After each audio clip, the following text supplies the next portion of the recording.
여러분 참 좋은 아침입니다. 우리 말씀으로 드리는 오늘의 번제 함께합니다. 사도행전 28장 11절에서 31절까지 말씀입니다. 좀 길어서 우리는 두 군데를 읽겠습니다. 먼저 11절부터 15절까지 같이 읽습니다. 시작. 석 달 후에 우리가 그 섬에서 겨울을 난 알렉산드리아 배를 타고 떠나니 그 배의 머리 장식은 디오스 구로라. 수라구사에 대고 사흘을 있다가 거기서 둘러가서 레기온에 이르러 하루를 지낸 후 남풍이 일어나므로 이튿날 보디올에 이르러 거기서 형제들을 만나 그들의 청함을 받아 이레를 함께 머무니라. 그래서 우리는 이와 같이 로마로 가니라. 그곳 형제들이 우리 소식을 듣고 아비오 광장과 트레이스 타베르네까지 맞으러 오니 바울이 그들을 보고 하나님께 감사하고 담대한 마음을 얻으니라. 다음에는 맨 마지막으로 내려가서 여러분 30절 31절을 같이 읽습니다. 시작. 바울이 온 이태를 자기 셋집에 머물면서 자기에게 오는 사람을 다 영접하고 하나님의 나라를 전파하며 주 예수 그리스도에 관한 모든 것을 담대하게 거침없이 가르치더라. 오늘 우리가 함께 읽은 말씀 중심으로 가미가제라는 제목의 하나님 말씀 증거합니다. 1274년 고려를 정복한 몽고군 함대가 여몽 연합군을 결성해서 일본 규슈 섬 남쪽으로 침입해 왔을 때 이상한 태풍이 불어서 이들의 상륙을 막았다고 합니다. 또 1281년에 다시금 몽고군이 침입했을 때도 갑자기 이상한 바람이 불어 이들을 몰아내는데 큰 도움을 주었습니다. 두 번의 침략이 실패로 끝난 뒤에는 몽고군은 다시 일본을 공격하지 않게 되지요.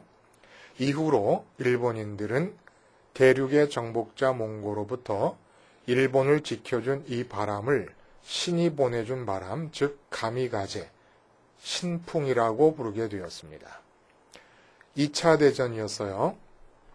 그 세계대전이 끝날 무렵에 일본군이 점령하고 있던 필리핀에 연합군이 상륙하게 되고 1945년에는 드디어 오키나와가 점령될 위험에 놓이게 됩니다.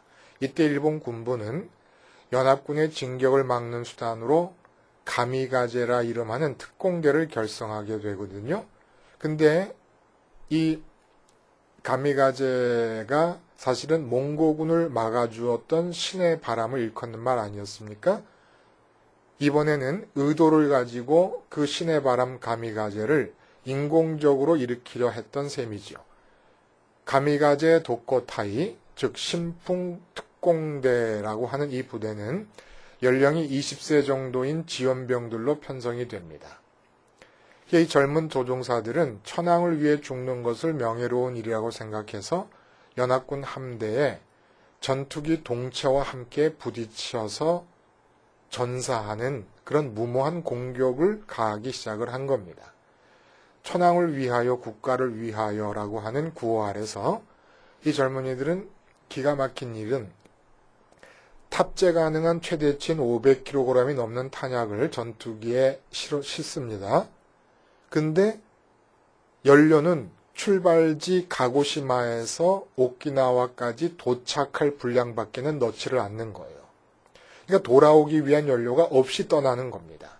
뿐만 아니라 그 가미가제 임무를 수행하는 대원이 혹시 마음이 변해서 중간에 도망치거나 적에게 귀순하는 사태를 방지하려고 비행기에서 이 땅에 이륙하는 기능만, 땅으로부터 이륙하는 기능만 남기고 땅으로 착륙하는 기능을 아예 제거해버린 거예요. 그러니까 랜딩 기어가 없는 비행기가 돼버린 겁니다.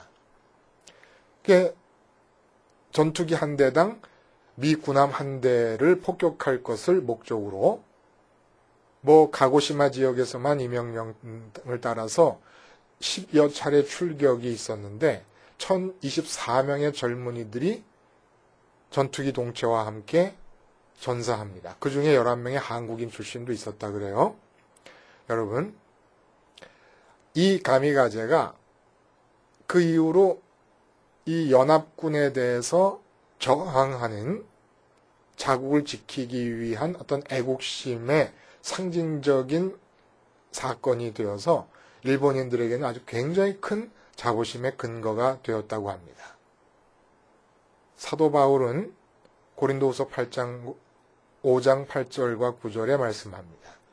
우리가 담대히 원하는 바는 차라리 몸을 떠나 주와 함께 거하는 그것이라. 그런즉 우리는 거하든지 떠나든지 주를 기쁘시게 하는 자 되기를 힘쓰노라. 또 로마서 14장 7절 8절에는 우리 중에 누구든지 자기를 위하여 사는 자가 없고 자기를 위하여 죽는 자도 없도다. 우리가 살아도 주를 위하여 살고 죽어도 주를 위하여 죽나니 그러므로 사나 죽으나 우리가 주의 것이로라. 천황을 위하여 일본을 위하여라고 외쳤던 가미가제 특공대원들의 구호 같지 않습니까? 사나 죽으나 주의 것이로라. 오늘 본문이 기록한 대로 AD 61년경입니다. 로마에 도착한 사도 바울은 전승에 의하면 6년 뒤인 67년 로마 황제 네로의 박해 아래서 순교했다고 합니다. 그렇게 간절히 사나 죽으나 기쁘게 되기를 원했던 그 주님의 십자가와 부활만을 전하다가 주님을 위해서 로마에서 죽습니다. 이렇게 끝난 사도 바울의 생애를 떠올리면 왠지 모르게 가미가제 특공대와 오버랩되는 부분이 있다는 생각이 든다는 거지요. 다메섹 도상에서 부활하신 주님을 만난 뒤 사도 바울은 성령이신 신의 바람에 의해 쫓기듯 삶을 살았습니다. 달리 말하자면 그 자신의 존재의 의미 자체가 인간 세상에 내려와서 불고 있는 신풍의 하나의 사인이었습니다. 눈에는 직접 보이지 않는 바람을 흔들리는 나뭇가지와 잎을 보며 알아차릴 수 있는 것처럼 사도 바울의 존재 자체는 하나님의 바람이 이 땅에서 불고 있구나라는 것을 알 수 있는 그런 사인이었다는 얘기죠. 되돌아갈 여분의 기름도 없고 착륙장치도 제거된 전투기에 500kg이 넘는 폭탄을 싣고 미국 항공모함을 향해 돌진하는 가미가제 특공대처럼 대제국의 수도 로마를 향해 십자가 복음 폭탄을 안고 날아 들어가서 부딪히고 장렬하게 전사한 영적인 의미의 가미가제 특공대였다는 겁니다. 우리가 담대히 원하는 바는 차라리 몸을 떠나 주와 함께 거하는 그것이라. 부활하신 주님을 다메섹 도상에서 만난 뒤로 다시는 이 땅에서 다른 만족과 기쁨을 찾을 생각을 하지 않았습니다. 이 말 뜻이 뭐겠습니까, 여러분? 만족과 기쁨을 포기했다는 말이 아니에요. 사도 바울이 하늘에 계신 주님을 기쁘게 하는 것만으로 자신의 기쁨을 삼았다는 것입니다. 기쁘게 살았어요. 그는 기쁨의 이유가 하늘에 계신 주님과 하나님을 기쁘게 하는 것이 자기의 기쁨이 돼서 살았어요. 다른 말로 하면 마음이 가미가제 특공대처럼 이 땅에 착륙하기 위해 필요한 모든 랜딩 기어를 생에서 완전히 제거했다는 겁니다. 우리 마음이 어떨 때 세상에 착륙합니까? 어느 경우에 이 땅에 찰싹 달라붙습니까? 이 땅 위에서 내게 기쁨이 될 만한 일이나 사람이나 물건을 찾을 때 아닙니까? 이렇게 보면 하늘에 계신 주님 말고는 이 땅 위에서 기쁨의 이유가 없이 산다는 말씀의 의미가 분명해집니다. 나머지 생애 동안 더 이상 사도 바울의 마음은 이 땅 위로 내려오기 위한 착륙장치가 없었다는 뜻이라는 거지요.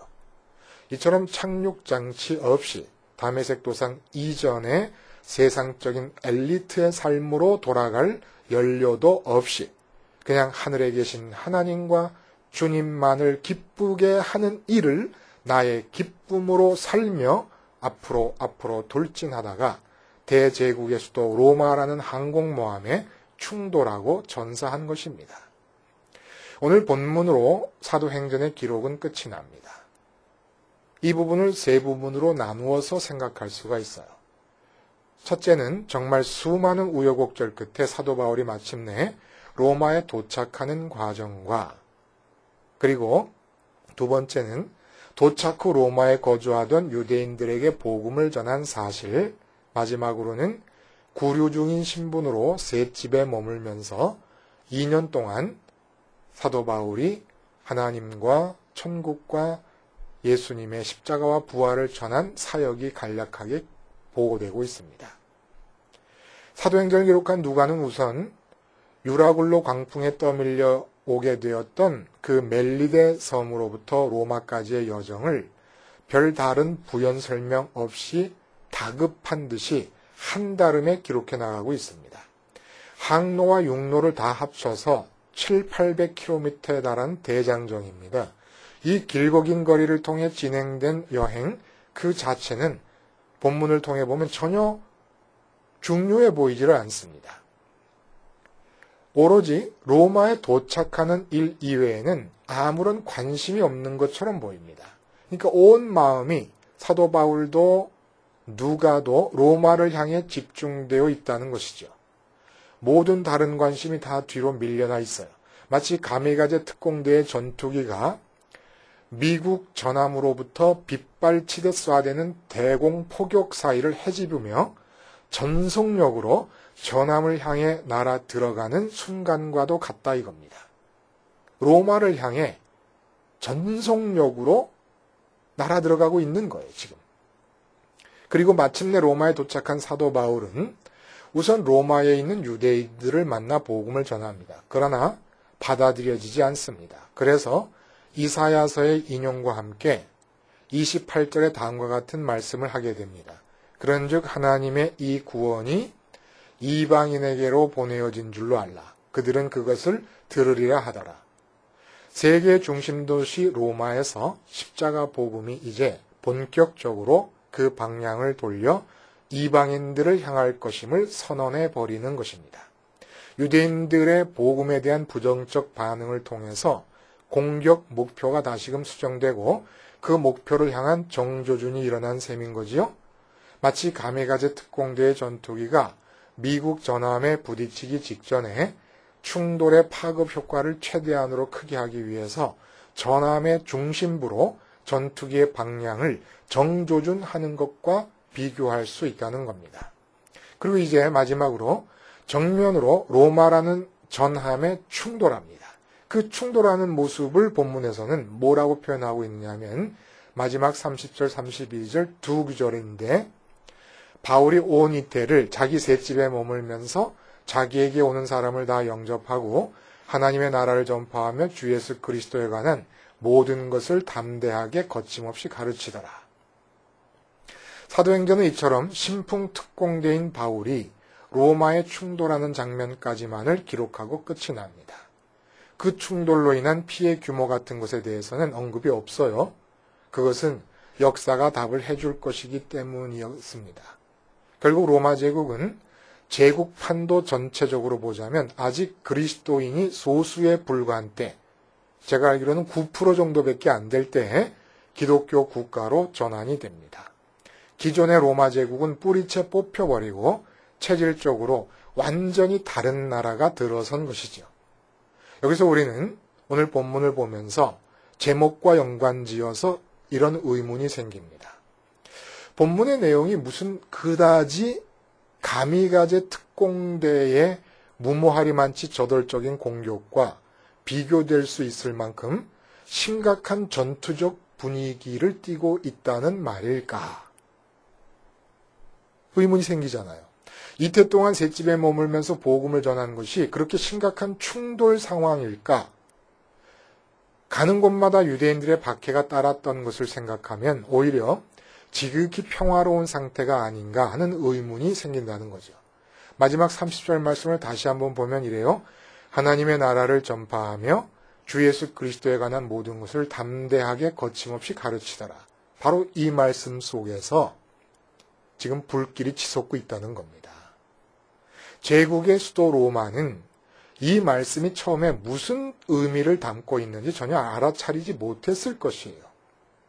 로마 제국을 지탱하는 뿌리에 도끼를 들이댄 것과 같은 의미의 말씀이라는 것을 누가 알아차릴 수 있었겠느냐 이거죠. 바울이 지금 로마에서 담대하게 거침없이 전하는 예수는 십자가에서 죽으신 분이십니다. 로마 제국이 당시와 같은 모습으로 지속되길 바랐다면 절대로 결코 제국의 수도 로마에서 주 예수 그리스도가 십자가에서 죽었다고 하는 이 사실은 전해져서는 안 되었던 것입니다. 유럽과 아시아, 아프리카에 걸쳐서 광대하게 형성되어 있는 로마 제국의 뿌리는 군사력으로 표현되는 힘이었습니다. 힘이 곧 진리고 강자가 곧 법이라는 정신 위에 서 있는 나라입니다.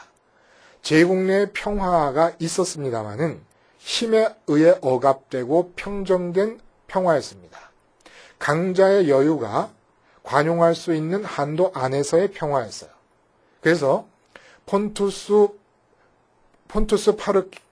파르케나스의 전쟁에서 이긴 뒤에 그 승리한 후 로마 시민과 원로원에 보낸 승전보에서 율리우스 시저가 한 말 속에 로마 제국을 지배하고 있었던 시대 정신이 한마디로 표현되고 있습니다. 왔노라 보았노라 이겼노라. 가서 보고 싸워서 쟁취하는 것. 이게 바로 로마입니다. 이게 로마 정신이라는 거예요.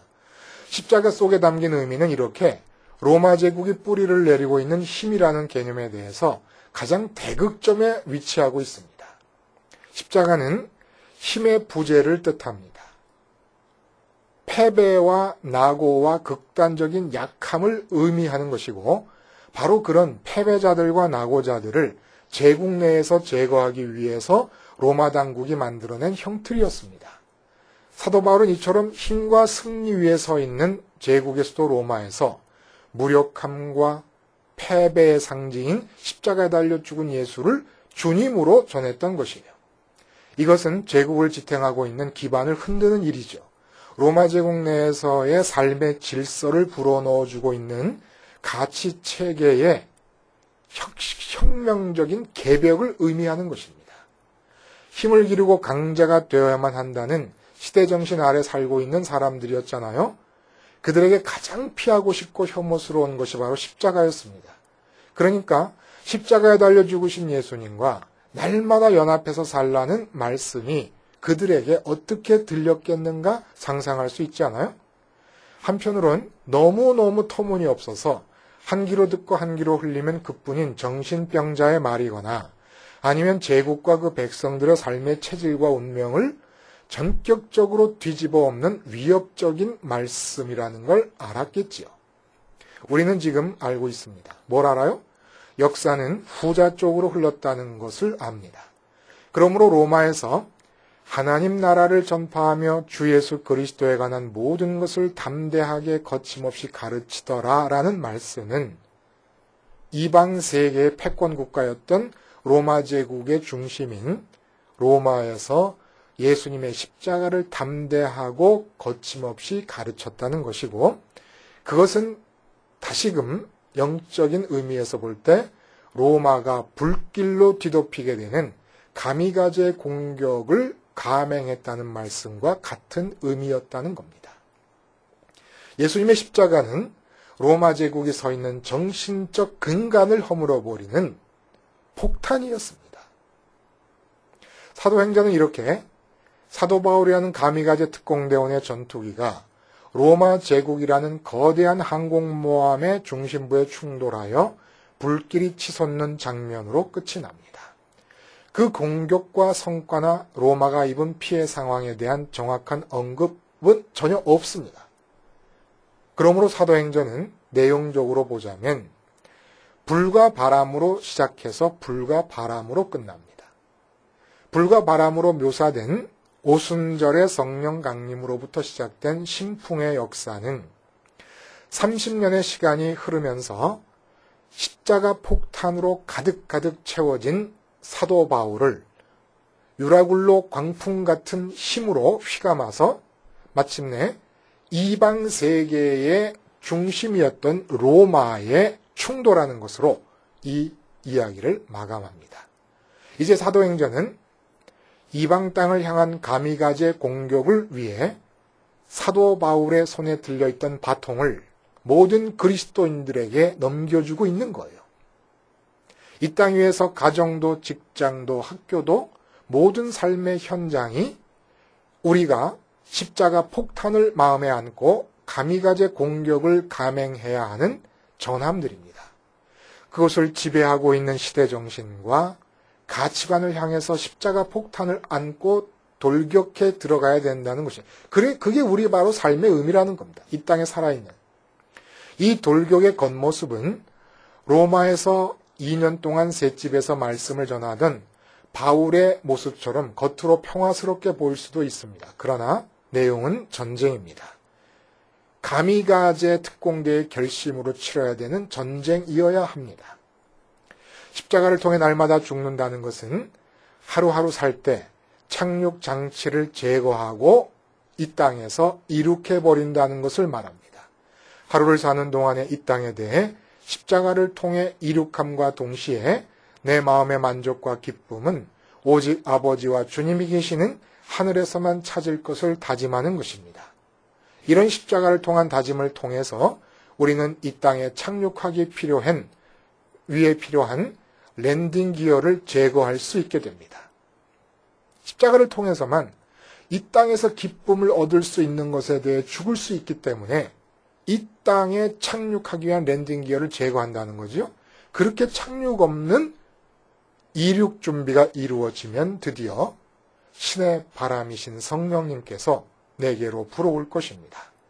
그 바람 타고 세상으로 나가 사는 동안에 나를 통해 어디서든 내 안에 있는 십자가 폭탄이 터져나가면서 세상의 가치들, 예를 들어 돈이 최고다, 명품이 좋다, 인류 대학을 나와야 세상에서 사람 노릇한다 라는 세상 사람들이 좋아하는 가치들로 형성되어 있는 이 이방 세계, 믿음 바깥에 있는 세계 속에 십자가 복음의 폭탄이 터지면서 이방인의 나라 로마가 기독교인의 나라, 기독교국 로마로 바뀐 것처럼 점점 더 하나님의 나라가 확장되어 가게 될 것입니다.